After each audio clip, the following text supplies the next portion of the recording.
Greg Joyner, Congressional candidate in Memphis, Tennessee for the U.S. House of Representatives, District 9. I wanted to let you guys know that Greg Joyner supports the Green Party's 10 key values. Number one, grassroots democracy. Obviously, Redemption Nation. When I say Redemption Nation, I'm talking about active participation in your society, active participation in politics. Grassroots democracy is the only type of democracy. Because if you're not actively involved in creating your own candidates, then you don't have democracy. People don't have power. You're allowing big business to control your government. So obviously, grassroots democracy is something I agree with 100% with the Green Party. Number two, social justice, equal opportunity. My number one issue in running for office, of course, is social justice. Because without social justice, I ain't trying to hear about anything else. That should be the number one concern of any citizen to his government. And I say it all the time because it should always be the number one issue, always be the number one concern. Unfortunately, now, people have other things on their mind that should not be there, but social justice, equal opportunity, people being treated the same way, people being treated with respect like human beings. That should not be, something that's, on the back burner. But obviously that's my number one issue. So I certainly agree with the Green Party 100% on that issue. Third, ecological wisdom. Some of us, particularly conservatives, in general, Republicans in particular, we use in the political climate of America currently, one of the issues that divides the left from the right would be global warming and climate change. Some of us want to make fun of some of our fellow citizens who believe in the global warming. Now, I would say it shouldn't. It's very simple. It's a very simple thing that you have to ask yourself, and you can get over that issue real quick. Would you be able to run up and down the street, go jog a few blocks, play basketball, or compete in any type of sporting event, or forget that, just sit in the house full of toxic gases, heavy concentrations of CO2? No, you cannot. Of course you can't.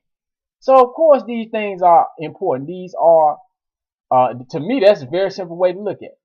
And anything else, I'm not understanding what the problem is. But of course, human beings are having an impact on the environment. Duh. There are animals that we've hunted to extinction. Other animals that we've hunted to near extinction. There are whole systems of water, whole bodies of water that we are polluting. There are glaciers in the north, in the Arctic, that we have all but melted all the way away within the last 10, 15 years. There are things that are going on. I'm not seeing the reasoning behind trying to pretend like these things aren't taking place. They are happening. You have to be wise to the ecological system. You have to actually care about the planet. You can't live like a parasite, just eating up all the resources. You have to actually care about where you live. Anyway, number 4 would be nonviolence. Nonviolence, the lack of violence and the presence of love. Sometimes, some of you had jobs, you go to work. Some of us maybe self-employed or so forth. But when you go to work, you have managers, other people with supervising positions, and something like this might happen. You might have this scenario. Let's say you have a manager. He has a senior manager. The senior manager threatens the manager. with some type of disciplinary action or some type of numbers aren't being met or so forth, or whatever may be going on. And so what does the manager do? He immediately turns around and directs his newfound frustration and animosity towards his subordinates. Now, as far as the responsibilities of someone who is in a higher position or a position of authority, that's a whole nother discussion to be had at some other time. But where's the love? We have animosity being received by a certain individual, and then he turns around in turn and directs that towards somebody else who is his subordinate, who is his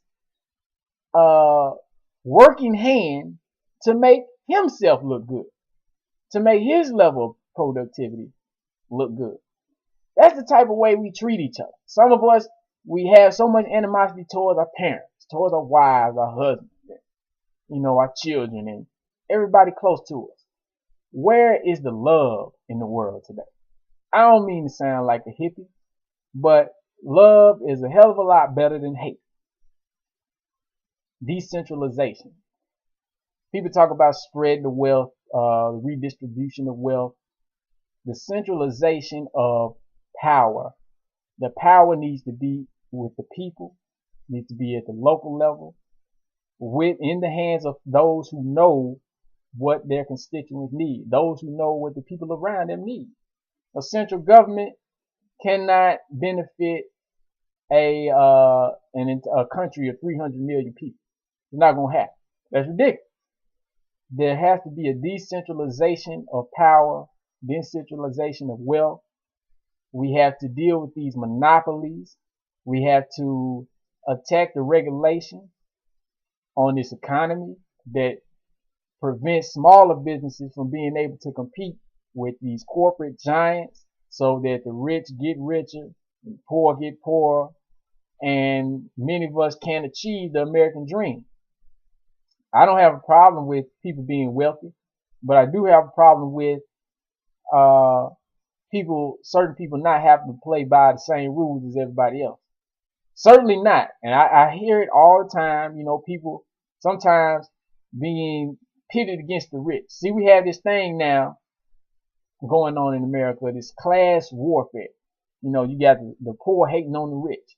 I don't believe in hating on the rich. I want to be rich one day. I want everybody to reach for prosperity, to have a new way of thinking. But we can't do that if certain people don't have the same restrictions that we do. Or better, to put it better, if we have restrictions that other people do not. Because I would like to see none of us have those restrictions. So if we could all play by the same rules, then now you can actually have that dream of prosperity to be able to achieve your goals. Community-based economics, economic justice. Well, that's the number 6 key value, but that's pretty much what I just said on number 5. But I will add this. Let's say you have a church with 1,000 members. Now I'm saying this because I'm running for Congress and haven't been able to raise any funds. Not many people seem to want to support the young idealistic mind. But I have to ask this question. I have to pose this scenario to you. Say you have a church with 1,000 members, and those 1,000 members give $5 per month. That's about $1.25 a week. Ain't nothing. $5 a month. 1,000 people. That's $5,000 in a month. Multiply that times 12 for a year. You got $60,000. Now, if 5 churches did that, over 1,000 members, an average of 1,000 members apiece, giving $5 a month for the purpose of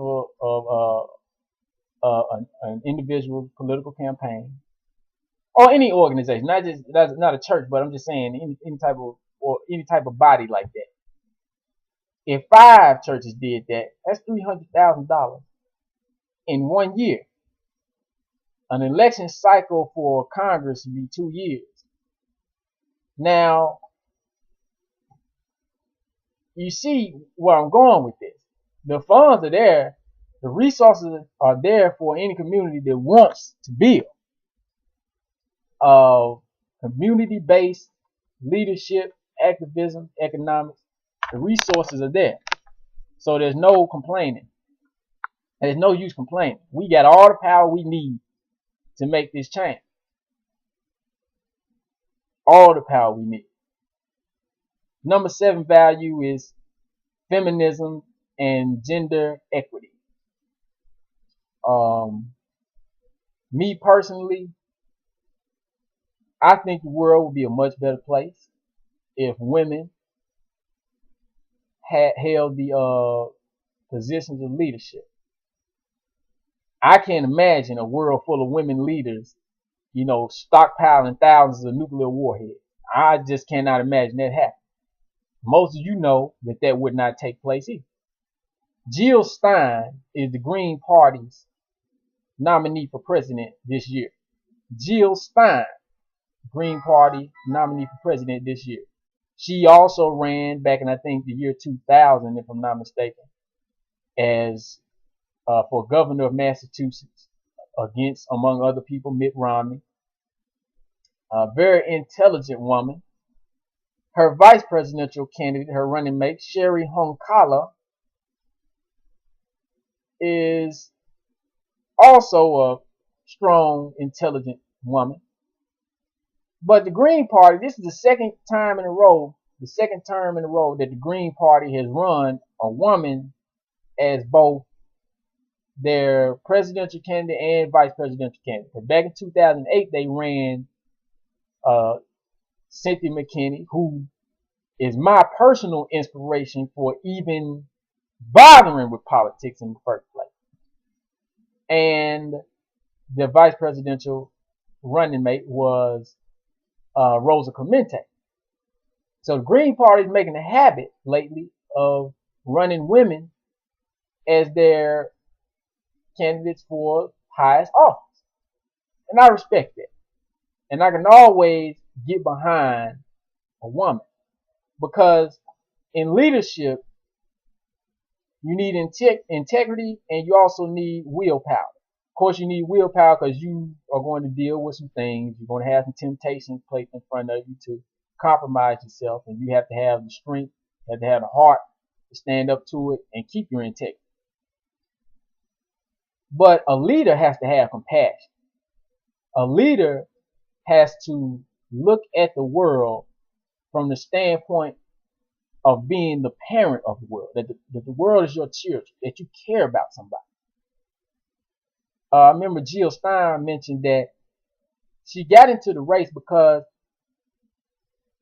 she said she looked at the problems that society was facing, and she said, as a mother, I had to do something about it. Now, if you think about it, anytime you see a woman, and many women have said this, most women that run for office probably say this. They say, as a mother, I couldn't just stand by and do nothing. I had to get involved. They say, as a mother, I had to do something about it. As a mother, I had to make a difference. You never hear a man, I don't care if it's Barack Obama, Mitt Romney, John McCain, John Kerry, George Bush, it don't matter. You never hear a man say, I looked at the world, and as I thought as a father, I had to do something. You never hear a man say he looked at the world as being his children, as a father. You never hear a man say that. A man says, this is my allies over here, and those are my enemies over there. I'm getting ready to bomb them. Mitt Romney, I was watching him speak last night. Now he mentioned we need a military that the rest of the world would be afraid to challenge. That's the type of thing that a man would say. And it's ridiculous. That's not love. It's antagonistic. It's prideful. It's boastful. It's a supremacist uh, type of viewpoint on things. It's ridiculous, man. I mean, we are all human beings on this planet, whether you like it or not. The reality is we got to live with each other. And first and foremost, you have to be a human being. Some of you, your clothes come from China. Your video games, your iPods and so forth come from Japan and in other parts of East Asia. And some of that labor over there, that cheap labor enables you to be able to afford these appliances. So realize that you all in this together. This is a global society now. We all in this together. Nobody's better than anybody else. And thinking that your country is better than somebody else is just as bad as thinking that your race, nationality, or ethnicity is better than somebody else. We are all equal here. And you have to think about it that way. And you have to see the world with love. That's why I think the best thing that could happen is for more women to get involved in seeking these executive positions, president, mayors, governors, so that they can be in a position to exercise their compassion, that compassionate bone that you get from your mother. You know your mother has your best interests at heart. And that's what people like Cynthia McKinney and Rosa Clemente and Jill Stein now, that's how they have me feeling when they run for office. Number 8, respect for diversity. Well, I just covered that with the with the global thing. But number 9, personal and global responsibility. And I think this could go back to the grassroots democracy thing and my view and my message of Redemption Nation. Personal responsibility, getting involved. Some of us wait for corporations to provide us with a candidate, the people that they put on TV all the time. So they put this guy on TV, we say, okay, we're going to vote for him. You know, he's the Democrat, okay, I'm vote for him. He's the Republican, okay, I'm a Republican, I'm going to vote for him. That's what we do. Whatever party we are affiliated with, we wait for the media, we wait for the people with the big dollars to provide us with a candidate, to tell us who our guy is supposed to be, and then we vote for him. Then when he gets in office, the rich get richer, they get more tax breaks, they get more loopholes, they get more free reign of terror in the stock market, and we sit here and complain. Well, what did you think he was going to do? Who did you think funded the man's campaign? Now, all you got to do is take the personal responsibility to seek your candidates out yourself. It is your responsibility to know who's running for office in your community for every single office that you're about to vote for. If you vote for president, you should know that it's not just Barack Obama and Mitt Romney. Jill Stein is the Green Party nominee. Gary Johnson, the guy who I like as an individual, is the Libertarian Party nominee. Virgil Good is the Constitution Party's nominee. You should know these things. You should know 5 people. Now I'm saying those 5 guys because those 5 have the best shot of actually winning enough electoral votes. They're going to be on the ballot in enough states to actually mathematically win enough electoral votes. There's over 300 people running for president of the United States, many of whom don't have a mathematic chance of actually being successful in winning. But the reality is you have to get out of that thought process that you only have 2 choices, plain and simple. There's no way around that. You have to know that Greg Joyner is running for Congress in District 9. It's not just Steve Cohen and George Flynn. And if you don't know, that's your fault. Because all you had to do is do a quick Google search, and the candidates would have been listed there for you in the search results. You could have easily found this out. I got that to wonder. What is the level of concern or the level of interest in someone's society if that person does not even know who's running, if for nothing else, then at least for U.S. Senate, U.S. House of Representatives, and President. Okay, maybe you're not too concerned about the city council and your state representatives, your state senate. Maybe so, okay, in your school board. Okay, I can understand that. But how can you sit here and tell me that you're not figuring out, you're not doing the research and finding out that who's running for office for president and Senate and U.S. House? Those three are federal offices. How can you sit here and tell me that you don't know? You can easily find this out if you're interested. That's called personal responsibility. And if you don't have personal responsibility, we ain't going nowhere. We're going straight down the drain, we're going straight into slavery. And that's just all it is too. Plain and simple. We cannot change our society unless we take personal responsibility. Finally, future focus and sustainability. My second, obviously, I talk about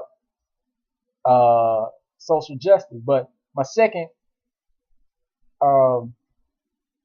main issue in running for office personally is education reform. We talk about job creation. Politician Obama, Romney, these guys talk about they're going to provide jobs. Only people that can provide jobs are small business owners. Gary Johnson was at the Libertarian Convention, and he mentioned how, as governor of New Mexico, he had the best record in the nation of any governor of job growth. But Gary Johnson said, I didn't do any of that. I just took away the regulations.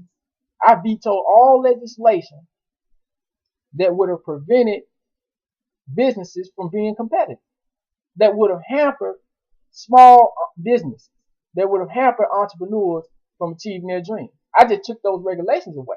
I didn't create anything. The private sector, entrepreneurs, they created those jobs themselves. Businesses created jobs. I didn't create any jobs. And he is 100% correct. Government can't create jobs. Only person that can create a job is a man that owns a business. That's it. Some of us want to hear a president tell us that they are going to create jobs.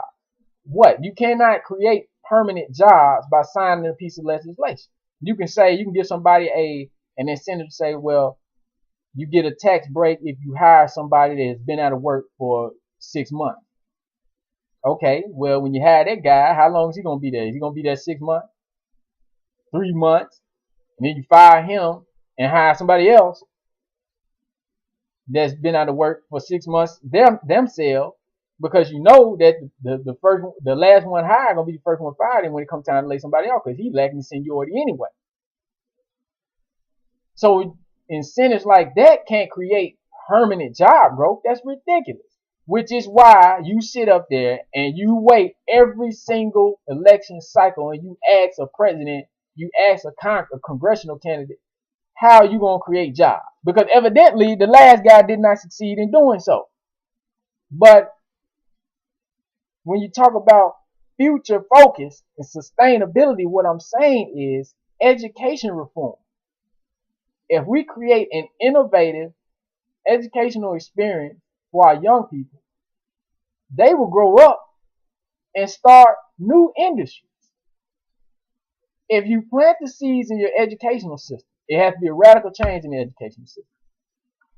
A more innovative, creativity boosting educational system instead of the old, like I said, the memory repetition textbook multiple choice style foolishness that we've been on for way too long, but a more innovative, creative, hands-on approach, stimulating the child's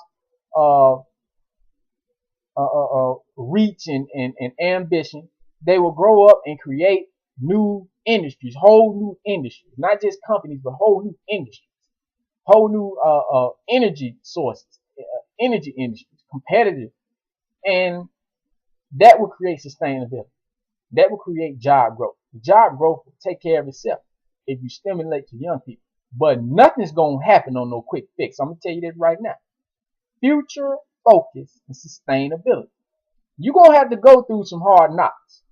That's the way it is.